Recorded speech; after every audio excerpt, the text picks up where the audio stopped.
8 জন উপদেষ্টা একটাও গাড়ি ব্যবহার করছে না, আর বাকিরা সবাই একাধিক গাড়ি ব্যবহার করছেন। আমাদের যে উপদেষ্টা, যে সরকার, যার মূল মন্ত্র হয়েছে সংস্কার, এটা মাথায় রেখে আমরা পরের অংশটা শুনব। জনাব বশির উদ্দিন সরকারি কোনো গাড়িতে চড়েন না, উনি ব্যক্তিগত গাড়িতে চড়েন। আর তিনি ছাড়া আরও 7 জন, মোট 8 জন একটা গাড়ি ব্যবহার করেন।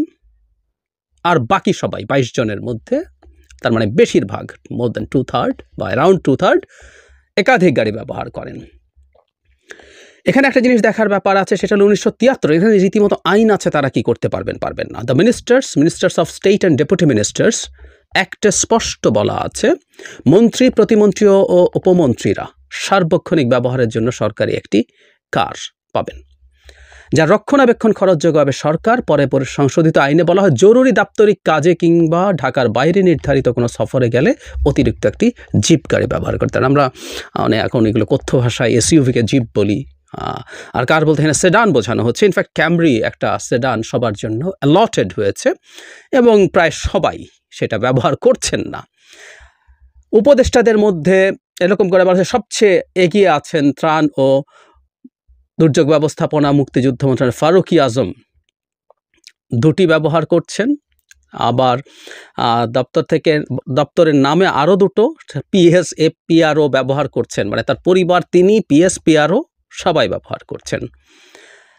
বলা হচ্ছে এই মন্ত্রণালয়ের প্রভাবশালী PS লেফটেন্যান্ট কর্নেল অবসরপ্রাপ্ত আব্দুল গাফফারের ব্যবহারের জন্য মুক্তিযুদ্ধ কল্যাণ থেকে পাজেরো স্পোর্টস জিপ, মানে PS পাজেরো স্পোর্টস জিপ ব্যবহার করেন।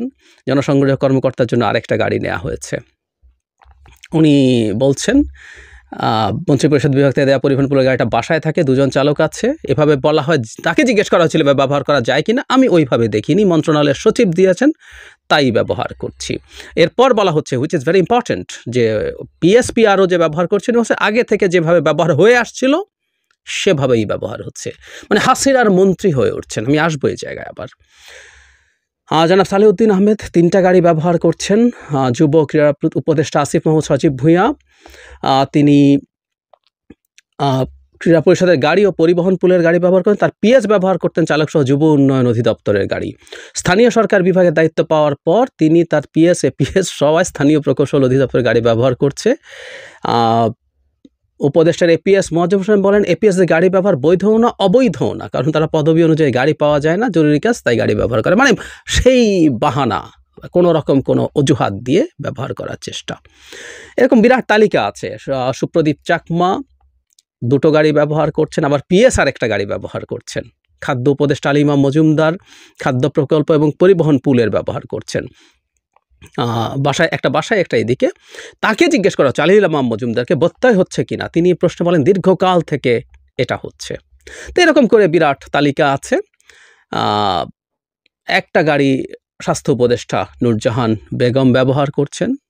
আমার মনে হয় যেখানে তালিকা দেওয়া উচিত ছিল যে কোন 7 জন, আরেকজন তো আকিজ সাহেব, বশির উদ্দিন আকিজ, যিনি গাড়ি নেননি, কোন 7 জন একটা গাড়ি, আমি এখানে একজনকে পেলাম স্বাস্থ্য উপদেষ্টা, বাকি কারা কারা একটা গাড়ি ব্যবহার করছেন, এবং একটা গাড়ি ব্যবহার করলেও সেটা সরকারের বরাদ্দ দেয়া সেডানটা কিনা, নাকি তারা প্রত্যেকে SUV ব্যবহার করছেন, সেটা একটু জানা দরকার।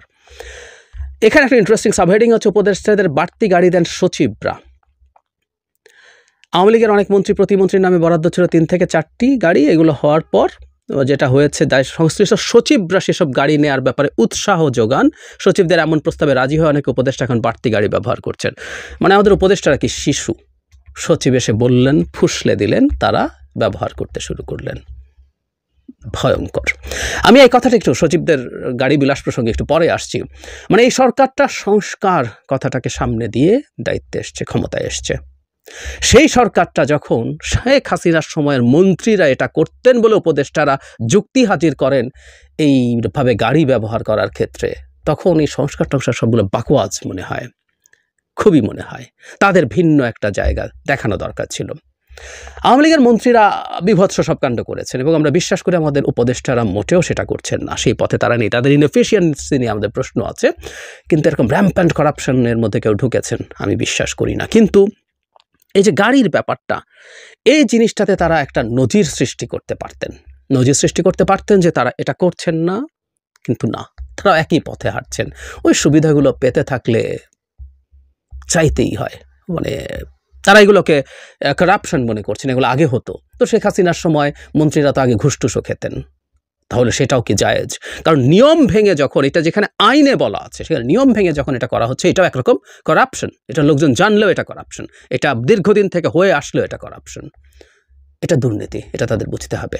তাদের মতো মানুষদের আমরা, এই সরকার অন্তত বুঝবে, আমরা সেটা ভেবেছি।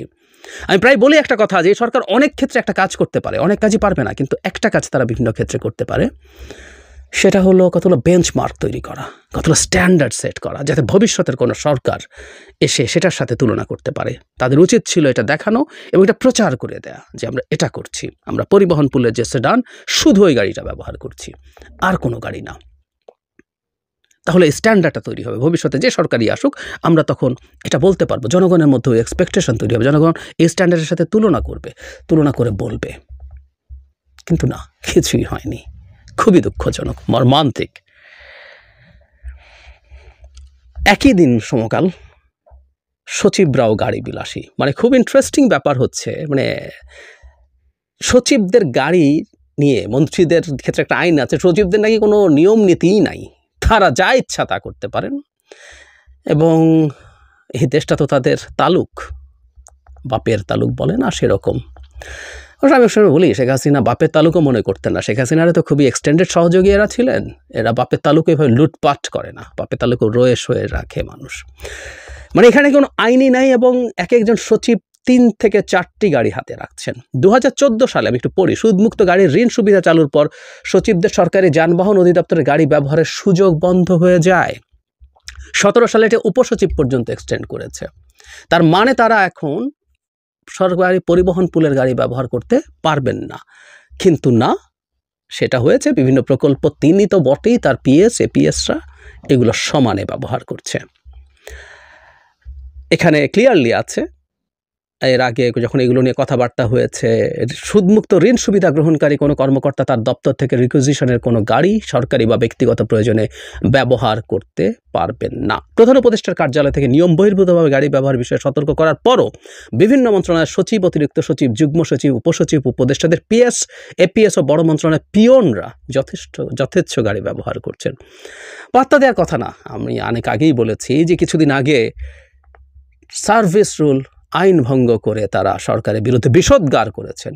কারো বিরুদ্ধে কোনো ব্যবস্থা নয় না, বরং শোনা যায়, এটা নিয়ে আলাদাভাবে কথা বলবো, তারা অন্যান্য ক্যাডারের যারা ওই সময় বৈষম্য নিয়ে কিছু কথাবার্তা বলেছেন, সামাজিক মাধ্যমে লিখেছেন, তাদেরকে শোকজ করা হচ্ছে, সাসপেন্ড করা হচ্ছে।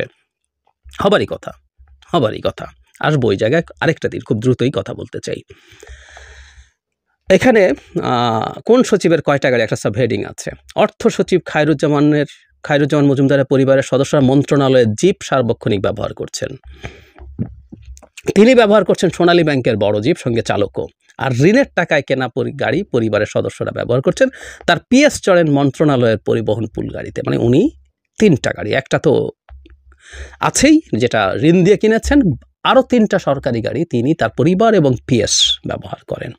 খাদ্য সচিব সার্বক্ষণিক ব্যবহার করছেন মন্ত্রণালয়ের জিপ, সদস্যরা ব্যবহার করেন খাদ্য অধিদপ্তরের গাড়ি, পিএস হাঁকান অধিদপ্তরের বাহন। এসব সব জ্বালানি খরচ দেয় খাদ্য অধিদপ্তর। এরকম প্রচুর। একই দুর্যোগ ব্যবস্থাপনা ত্রাণ সচিব রোহিঙ্গাদের জন্য জাতিসংঘের প্রকল্পের গাড়ি ব্যবহার করছেন, তার পিএস ব্যবহার করেন। তারপরে এগুলো হচ্ছে প্রত্যেক ক্ষেত্রে, এমনকি শুধু সেটা না, একটা হেডলাইন এরকম, আর বিস্তারিত পড়ছি না। অতিরিক্ত সচিব, যুগ্ম সচিব, উপসচিব কেউই বাদ নেই, সবাই তার মতো করে হরিলুট করছেন। এগুলোকে হরিলুট বলবো আমি। এই রাষ্ট্রের সম্পদ যেটাতে তিনি এন্টাইটেলড না, সেটা দেখিয়েও যদি করে আসছি, চলছে এই নামে, তো শেখ হাসিনার বাংলাদেশ তো রয়েই গেল। শেখ হাসিনার প্রশাসন যদি এভাবে চলে, আমাদের সরকারের কাছে খুব দ্রুত এটার ব্যাপারে আমরা পদক্ষেপ চাই। আমাদের উপদেষ্টারা যারা একাধিক গাড়ি ব্যবহার করেছেন, তারা কেউ শিশু নন, সচিব বলেছে বলে ব্যবহার করছে, এগুলো যুক্তি নাম, সরি।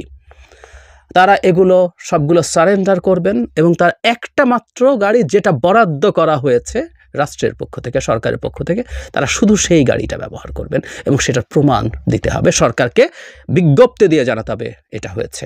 এবং জরুরি কথা, সচিবদের এই গাড়ি বিলাস বন্ধ করতে হবে, এই সরকারকে বন্ধ করতে হবে। এই সরকারের কোনো স্টেক নেই নাকি আছে? এই সরকার সচিবদের কাছে তোয়াজ করে কেন? এসব করলে না প্রশ্ন তৈরি হয়, সরকারের কি কোনো গোপন ইচ্ছা আছে? সরকার কি সচিবদেরকে কোনো গোপন উদ্দেশ্যে ব্যবহার করতে চায়? নাহলে সচিবের কাছে সরকারের ঠেকা কি? কোনো ঠেকা তো আমি দেখি না। এমনকি একটা নির্বাচিত সরকারের সচিবকে এত অন্যায় সুবিধা দেওয়ার কোনো কারণ নেই, যদি না তাদেরকে ব্যবহার করে কোনো অন্যায় কিছু করতে চায়। সচিবদের এসব সুবিধা, এই গাড়ি বিলাস দ্রুত বন্ধের ব্যবস্থা নেওয়া এবং জানাতে হবে, এবং তারা এতদিন কেন করেছেন সেই ব্যাপারে শোকজ দিতে হবে। জনগণের এসব জানার অধিকার আছে যে এই ব্যাপারে কোনো ব্যবস্থা নেওয়া হয়েছে কিনা। কিন্তু আমরা দেখছি বরাবরের মতোই কোনো একটা কারণটা আমাদের জানতে হবে, আমাদের জানাতে হবে। প্রশাসনের আমলাদেরকে সরকার ভীষণভাবে তোয়াজ করে যাচ্ছে।